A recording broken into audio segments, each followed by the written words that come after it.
नमस्कार दोस्तों, आप सभी का स्वागत है हमारे YouTube चैनल बैंकिंग सक्सेस में। दोस्तों, सबसे पहले चैनल को सब्सक्राइब कर लीजिए, वीडियो को लाइक्स कीजिए और ज़्यादा से ज़्यादा शेयर कर दीजिए।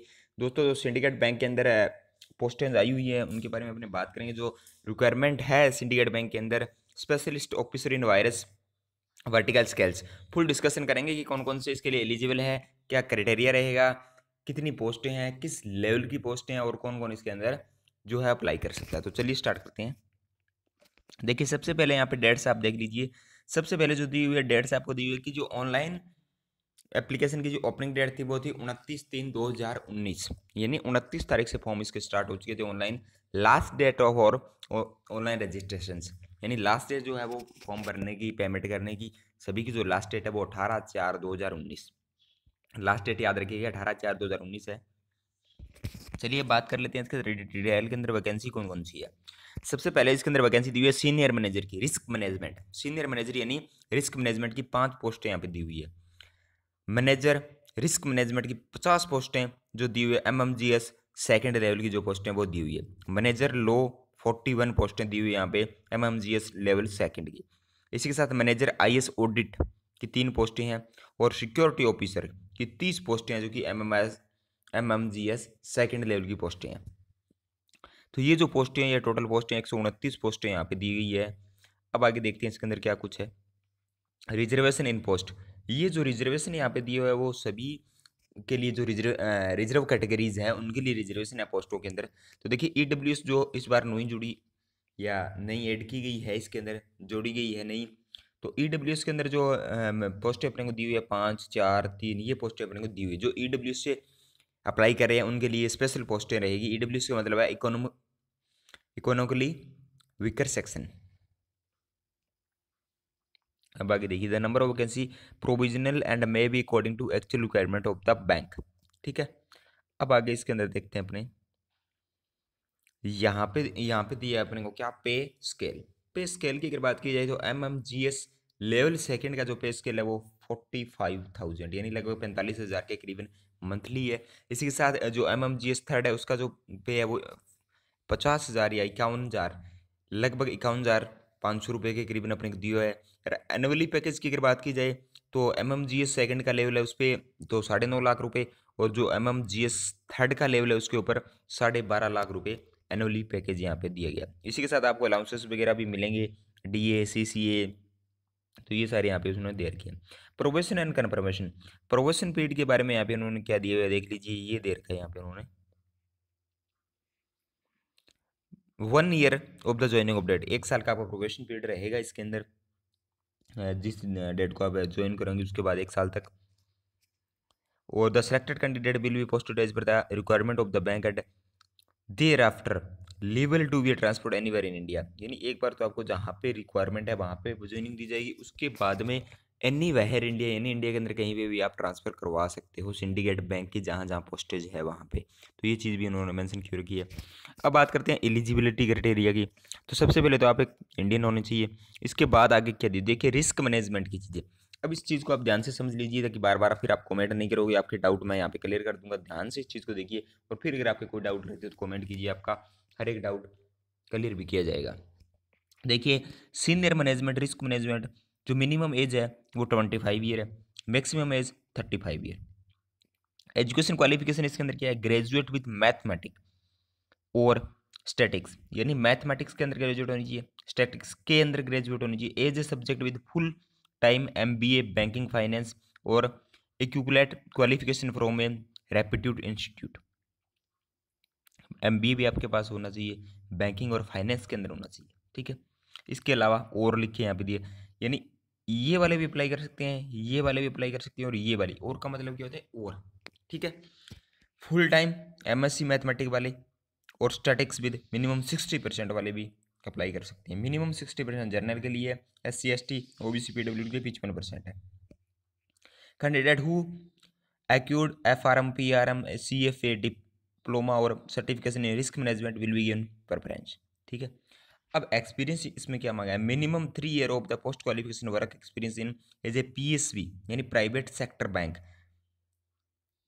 Preferably in risk management credit treasury, या तो आप रिस्क मैनेजमेंट के अंदर हो या आप क्रेडिट के अंदर हो या ट्रेजरी के अंदर हो, कोई भी पोस्ट के अंदर आप हो, आपके पास मिनिमम 3 ईयर का एक्सपीरियंस होना चाहिए इस पोस्ट को अप्लाई करने के लिए। इसी के साथ एक यहाँ पे दिया हुआ है experience in SAS SPPS other risk management software will be added advantage. ठीक है, तो इनमें से होगा वो आपका चलेगा। अब देखिए नेक्स्ट, मैनेजमेंट रिस्क मैनेजर जो है रिस्क मैनेजमेंट का, उसके अंदर क्या है, 25 मिनिमम मैक्सिमम 35 है, और यही सेम चीज़ें उसके अंदर दे रखी है।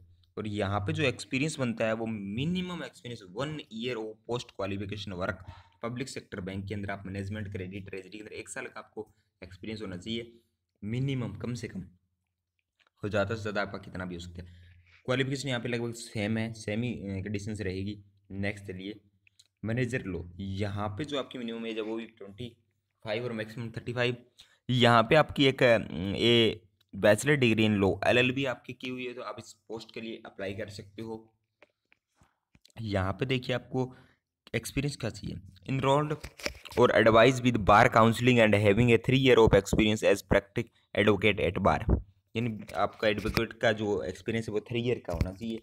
इसी के साथ 3 year of combined experience as practice advocate and law officer in the legal department of a commercial bank of the central state government of the public sector undertaking after enrollment as a advocate with bar counseling। तो ये आपके पास experience होना चाहिए। इसी के साथ IAS audit के लिए देखिए minimum 25 maximum 25, graduate with minimum 60% marks, 60% आपके पास होने चाहिए। और इसी के साथ आपके पास CISA का और एडिशनल क्वालिफिकेशन प्रोफेशनरी OSCP, ये आपके पास सर्टिफिकेट भी जरूरी है। और मिनिमम जो एक्सपीरियंस आपका वो 4th ईयर का है, वो भी BFSI और IAS audit officer, audit exposure, cyber security, इनके अंदर आपका एक्सपीरियंस होना चाहिए। नेक्स्ट जो है सिक्योरिटी ऑफिसर, यहाँ पे minimum age 25 year and maximum age 24 year, relaxation add किया हुआ है यहाँ पे एज। अब देखिए यहाँ पे आपकी क्वालिफिकेशन क्या चाहिए और आपका जो एक्सपीरियंस है वो कितना चाहिए। As officer with 5 year combination service in the army, navy, air force of a police officer not below the rank of ASP DSP with 5 year of service as or officer of in dedication rank in paramilitary forces within 5 year as services territory army officer should have minimum 5 year of एम्बोवेड service. तो ये देखिए आपके पास ये लोग इसके लिए apply कर सकते हैं सिक्योरिटी ऑफिसर के लिए, जो नेवी के अंदर थे, आर्मी के अंदर, एयरफोर्स के अंदर, पुलिस ऑफिसर के अंदर यहाँ भी ASP और DSP लेवल के जो रैंक है वहाँ तक की। अब देखिए यहाँ पे आगे ये आपका यहाँ पे दिया हुआ है रिलैक्सेशन पर कैटेगरी।